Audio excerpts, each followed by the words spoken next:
There's something about watching mega machines at work that's inexplicably satisfying, but watching them carry out precise yet gargantuan tasks really scratches an itch you didn't know you had. From dredging and trenching to carving out perfect tunnels underneath cities, it's time to grab a hard hat and take a look at some extreme machines doing some seriously perfect work.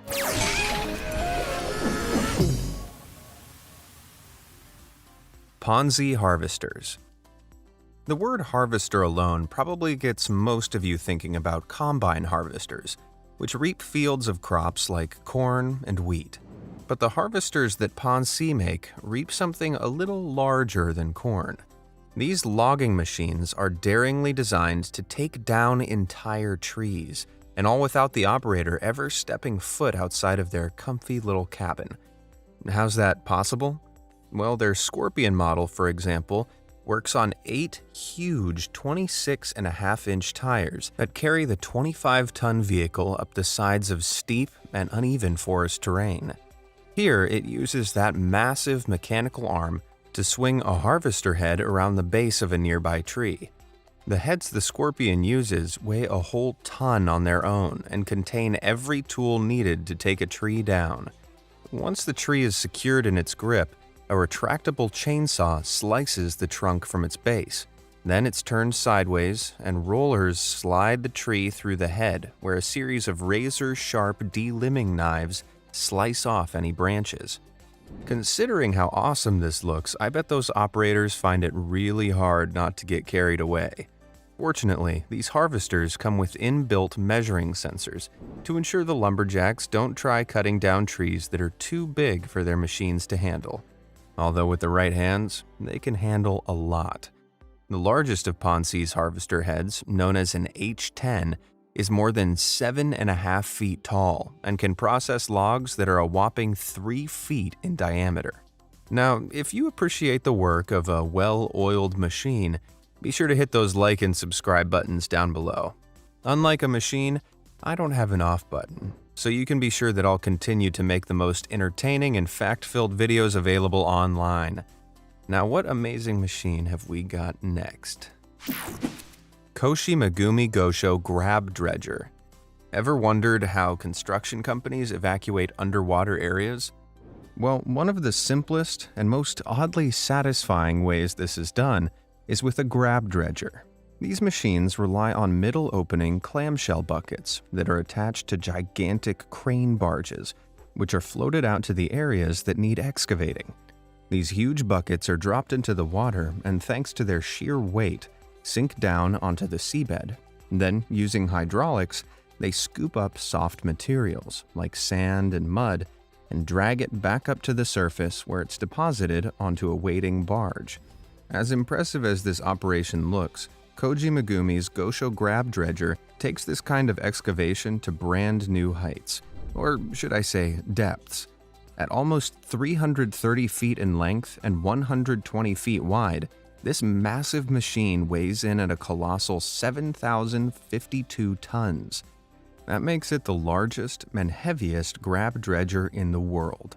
Its behemoth bucket, which weighs in at a staggering 370 tons on its own, can work more than 150 feet beneath the waves.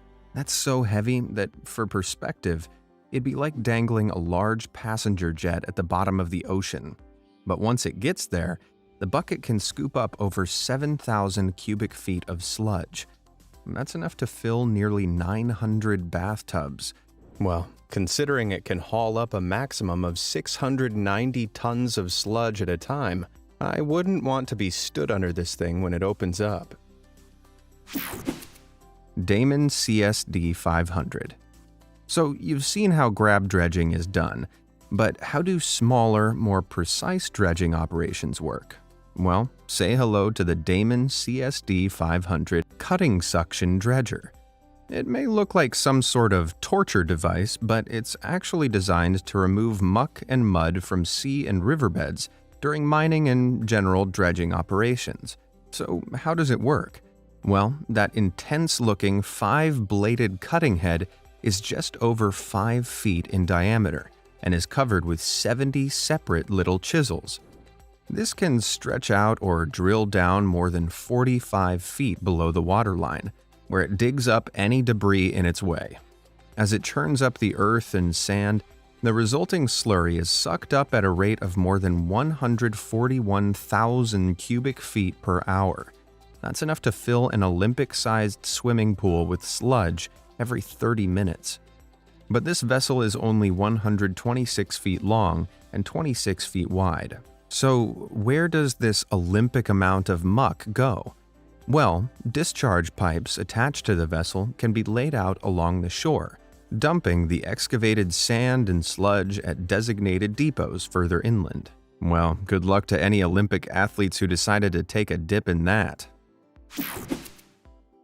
Colmar Rail Shear.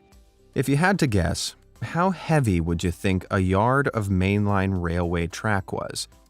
Weird question, I know, but stick with me. Even though they're deceptively slim, they're made out of steel, meaning a single yard of modern track can weigh up to a staggering 140 pounds. And with that in mind, how are workers meant to dig up and clear such weighty tracks? Well, lucky for them, the RP2000 rail shear exists. It may look like some sort of metal dinosaur, but the jaws of this beast would put even the strongest T-Rex to shame. Whoa, it just snapped that rail like a twig. Attached to a hydraulic arm, the almost 6-foot-high cutting head of this amazing machine weighs in at more than 2.5 tons and puts every ounce to good use.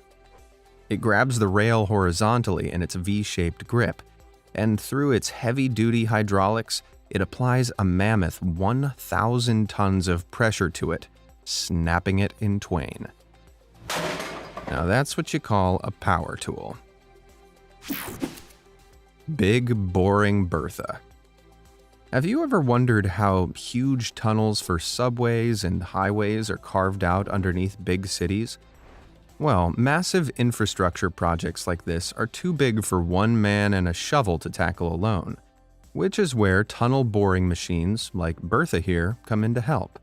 Bertha was a 325-foot-long, nearly 7,000-ton behemoth boring machine that was used to dig a 1.7-mile tunnel under the city of Seattle.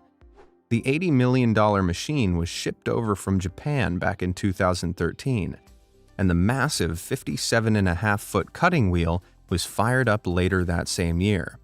As it ground its way through the earth, the blades carried the debris through a screw turn, which traveled back through the machine and out of its way. Using hydraulic jacks, Bertha lay a series of concrete segments behind her, matching the tunnel curvature. Once each new concrete ring was in place, the jacks could push against them and propel Bertha forward, leaving a completely sealed, nearly 60-foot diameter tunnel behind it. But it was essential that this work didn't send any dangerous tremors through the city above, so it could only slowly chew through 35 feet of earth a day. However, just over 1,000 feet into the project, damage to Bertha's cutter head meant it suddenly overheated and couldn't move. After a costly 2-year delay, a recovery pit was dug down in order to replace the cutter head. Once in place, Bertha was finally put back to work, and 2 laborious years later in 2017, she finally broke through the other side.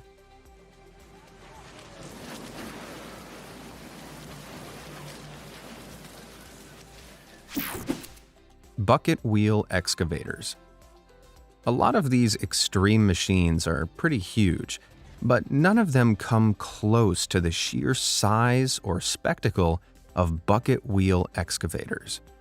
These astonishing machines are used to excavate the huge amounts of soil lining coal seams in open pit mining operations.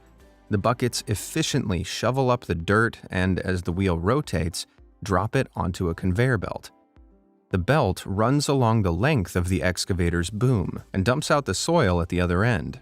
They're absolutely astounding to watch in action, but it's not until you get a look at the Bagger 293 that you see how impressive they really are.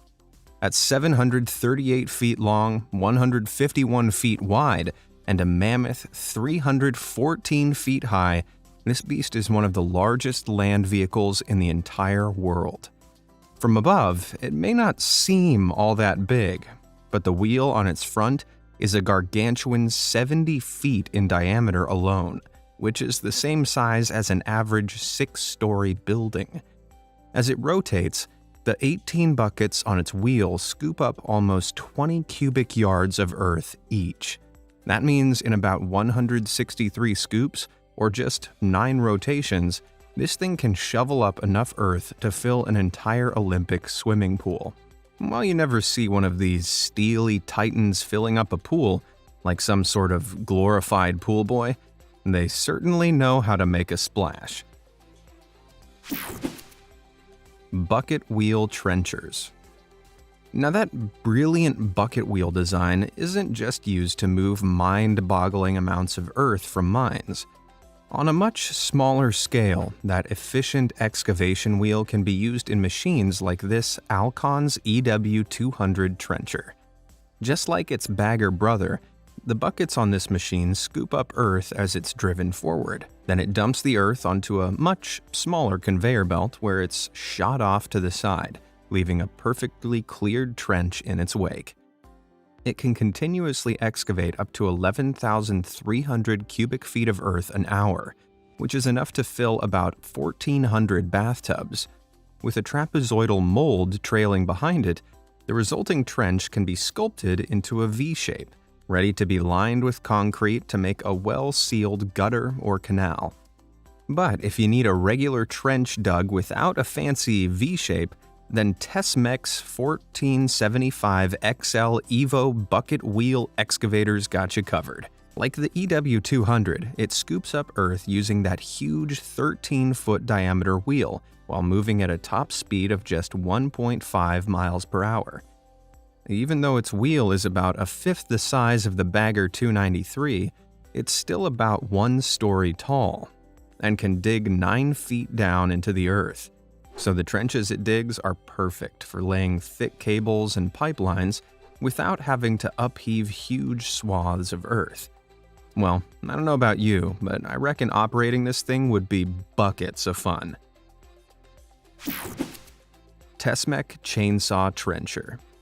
Now, if you need a trench digging through harder, rockier ground, the most efficient type of machine available is also, luckily, one of the most badass looking. This is the Tesmec 1475 Chain Trencher, a 100-ton excavator that has the added bonus of looking like a super-sized chainsaw. Unlike its bucket-wheeled brothers, the spiked conveyor of this excavator is set on a hydraulic hinge, meaning it can pivot down much deeper into the rocks below. As the spiked chain of its conveyor tracks chew through the rocks, the hinge allows it to dig down to a maximum depth of 16 feet. Once it's churned the rocks up, the loose debris is carried onto a separate conveyor system, which is then shot out of the side of the machine. Even though it works through much tougher sediments than the bucket wheel excavators, it can still drag up more than 7,000 cubic feet of stone per hour. And that's enough to fill the average trailer of not one, but 2 18-wheelers. Not only that, but I bet it would double up as one heck of a weapon. That'd definitely give King Kong an edge against Godzilla. Chemrock Cutter Wheel. While bucket wheel and chainsaw trencher designs are great for excavating wide gutters, the need for narrow trenches requires a more precise approach. And that's where the Chemrock SMW cutter wheels come in. Attached to a hydraulic excavator, the largest of these spiked wheels reaches over 8 feet in diameter and can cut down more than 3 feet into hard surfaces like asphalt. When the required depth has been reached, the wheel is then pulled along by moving the excavator arm or by driving the excavator slowly backwards. With a blade that's just under 6 inches wide, the narrow slot trench it leaves makes it perfect for laying cables without needing to dig up an entire road. And thanks to that large metal cover, loose rocks being dug up don't fly out in every direction. Instead, debris is fed up that chute at the back, where it's deposited neatly on the side of the road. Man, that wheel can dig through asphalt like a hot knife through butter. But Kemrock also makes cutting wheels that can slice through much more than asphalt. Its DMW series, like the SMW, boasts wheels with a maximum diameter of around 8 feet. But with a maximum width of 1.3 feet, these wheels can exert more than a tremendous 10,000 pounds of force. This allows them to effortlessly and satisfyingly cut through materials like solid rock and even reinforced concrete. Tree crushers. In Dr. Seuss's famous story of the Lorax, an entire forest is cleared by funny, fictional machines which look too hilarious to be real. But astonishingly, forest-crushing machines do exist, though they're definitely not fit for a kid's story. Like the love child of a steamroller and a chainsaw, these badass behemoths were designed back in the 1950s to barrel through forests and take out everything in their path. They may all look huge, but the undisputed daddy of them all was the Litornu G175 tree crusher. At 56 feet long and 35 feet wide, the steely behemoth weighed in at a colossal 175 tons, making it the largest tree crusher ever built. In place of wheels, it rolled around on 2 huge spiked rollers that crushed any and all foliage before it. It was transported to Canada back in 1964 to help clear a section of land for the Kennedy Siding airstrip. However, it was so big it took all 6 rail cars to transport it, and then required a phenomenal 4 days just to offload it.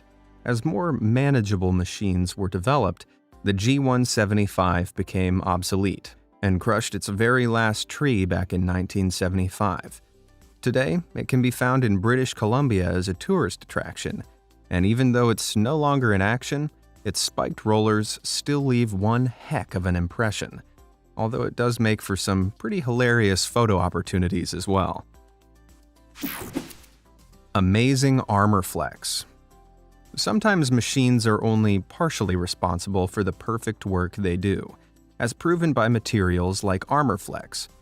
These interlocking concrete blocks are connected ingeniously by a set of steel cables, linking them together like large, stony mats. So instead of having workers haul each heavy 32-pound block from the truck to the ground, this simple solution allows cranes to effortlessly lift the mats into place. It was this strangely satisfying technique that was used to line the low water crossings of the California Valley Solar Ranch back in 2011. The crossings needed to support construction traffic, so a series of loose blocks simply wouldn't do. Instead, the construction company purchased a series of 8 by 21-foot ArmorFlex mats, which each weighed more than a ton. Even so, with a few excavators fitted with specially modified arms, 5 of these mats were laid down and locked together in less than 3 hours. Wow, does this look like the world's most extreme Lego set to anyone else? Astonishing aerial saw. Can you think of anything more terrifying than seeing a giant circular saw headed right towards you? Well, how about if 10 of them were attached to a helicopter while slicing through a forest just a few feet away from you? Oh my god, how come that lady is standing so close? And why isn't she running away? Despite what it looks like, this isn't a rogue helicopter pilot with a grudge against greenery. That menacing device is actually a helicopter aerial saw, a tool that's flown along remote locations to trim back overgrown trees in the way of things like train tracks and power lines. This design utilizes a 20-foot shaft that carries upwards of 10 separate circular saws. Altogether, this sharp setup weighs a whopping 830 pounds and is carried about 90 feet below the helicopter, hoisting it into the air. For perspective, that's like swinging an average-sized elephant off an 8-story building, except this elephant is also covered with super sharp blades that could easily cut you in half. As dangerous as it sounds, the aerial saw isn't just left to dangle around in the wind. It's attached to a mechanical boom pole that's connected to the helicopter, which can be remotely controlled by the pilot inside. With the push of a button, the blades, which are powered by a 28-horsepower engine, spin at a staggeringly fast 4,000 rotations per minute. That's more than 66 times per second. No wonder it makes such quick work of all those trees.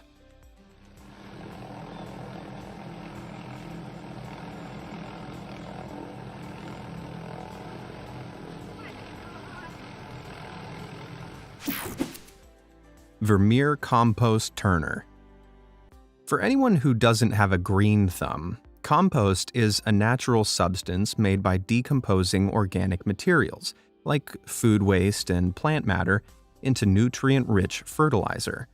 It's important to turn the compost to ensure fresh air and essential microbes reach every inch of it. But at huge industrial facilities like this, how is anyone meant to turn that much compost? And that's where the hilariously specific Vermeer CT718 compost turner comes in. At 18 feet wide, this rolling rectangle has a 7-foot-tall arch in the middle, known as a windrow, that passes over the long line of aerating compost. As it does, a specialized drum at its center, covered in stocky steel flails, rotates around, mixing up the compost at the very center of the pile. Despite being churned up, the shape of the windrow keeps the compost in its neat little rows as the turner passes over, all while efficiently aerating it. And thanks to all its fancy features, this mega machine can process a whopping 108,000 cubic feet of compost an hour.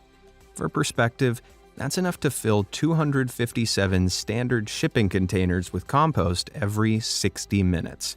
Now that would be one heck of a dirty load. Rotary snowplows. At a glance, the massive blades attached to the front of this train make it look like an insane war wagon that could cut up anything in its path. Geez, that was one brave cameraman. Fortunately for him, these types of trains aren't designed to cut up people. These railed units are rotary snowplows, which are deployed to clear train tracks when the snow gets impossibly deep. Using those large, circular blades at their front, they cut through massive snowbanks, blocking up tracks in chilly climates. As they grind their way forward, the centrifugal force of the blades chews the snow up and spits it out the side. One of the largest bladed beasts to have ever been built is the 1966 Union Pacific rotary snowplow. At a gargantuan 183 tons, this thing weighs the same as 62 African elephants and is the heaviest snowplow of its kind. A 3,000 horsepower engine drives those enormous 12-foot blades, which can spin at a whopping 150 rotations per minute, making easy work of even the tallest snowbanks. But it's not a self-propelled vehicle, and being that heavy means it can take up to 4 locomotives to push it through the snow. And even then, it can only reach a top speed of 6 miles per hour. But in those treacherous conditions, I guess snow and steady wins the race. Pesem Power Plant. When I say renewable energy, I bet most of you start thinking about solar panels and wind turbines. But in Latin America, there's an innovative machine promising to bring a wave of change to the way we harness the power of the sea. This is the Cope Subsea Wave Power Prototype Generator, which was installed back in 2012 off the Brazilian port of Pesem. Those 2 yellow mechanical arms stretch 72 feet out into the sea, each of which is connected to a large buoy that's roughly 32 feet in diameter. They look a little out of place on the shoreline, a bit like 2 ocean-sized soup spoons rather than groundbreaking renewable energy tech. But there's much more going on beneath the surface. As the waves hit the buoys, the arms move up and down, working a series of hydraulics that circulate fresh water confined in a high-pressure pump. The resulting water jet sprays onto an attached turbine, which in turn powers a generator. Through this process, the two wave arms on their own can generate up to 100 kilowatts of electricity. Currently, that's not even half of what it would take to power one standard home for a month, but it's a promising start. After all, Brazil has 4,600 miles of usable coastline that could host a project like this. Although the thought of this country sporting a bright yellow fringe might take a little getting used to. Superior slip formers. In the world of construction, very few processes can be as satisfying to watch as slip forming. This is a little-known technique where concrete is poured out onto a continuously moving surface shaped by a machine, like the ingeniously designed Gomaco GP2400. It works by placing a measured supply of concrete in front of a paver, which is then spread, shaped, and consolidated at a specific height. Raised up on a telescopic frame, the GP2400 can stretch up to a staggering 24 feet across, while being carried by up to 4 caterpillar tracks. These allow it to inch forward at a maximum operating speed of just 44 feet per minute, leaving a singular slab of concrete in its wake. But Gomaco didn't just build in straight lines, or in this case, slabs. The GP2600 slipform paver was fitted with a custom-built trapezoidal mold in order to line the dipped dimensions of Turkey's Batman Canal. Premixed concrete was transported to the paving site and discharged onto a conveyor, which pumped the concrete into the paver's hoppers. As it moved forward, a chain trimmer refined the shape of the canal.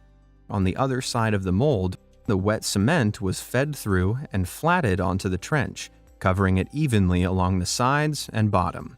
Even with so many complex processes in action, this slipform machine managed to lay almost 2,000 feet of concrete a day.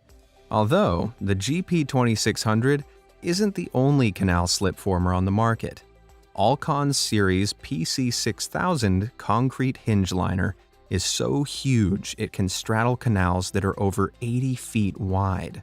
While it works similarly to the GP2600, the concrete conveyor belt distribution system on its top allows the machine to lay more than 2,600 cubic feet of concrete per hour. Assuming the concrete was about a quarter foot thick, that'd be enough to cover an entire football field pitch in just 5.5 hours. Now that would certainly make for one dirty game of football. Which of these machines would you most like to see in action with your own eyes? And do you know of any others that'd make my jaw drop? Let me know down in the comments below, and thanks for watching.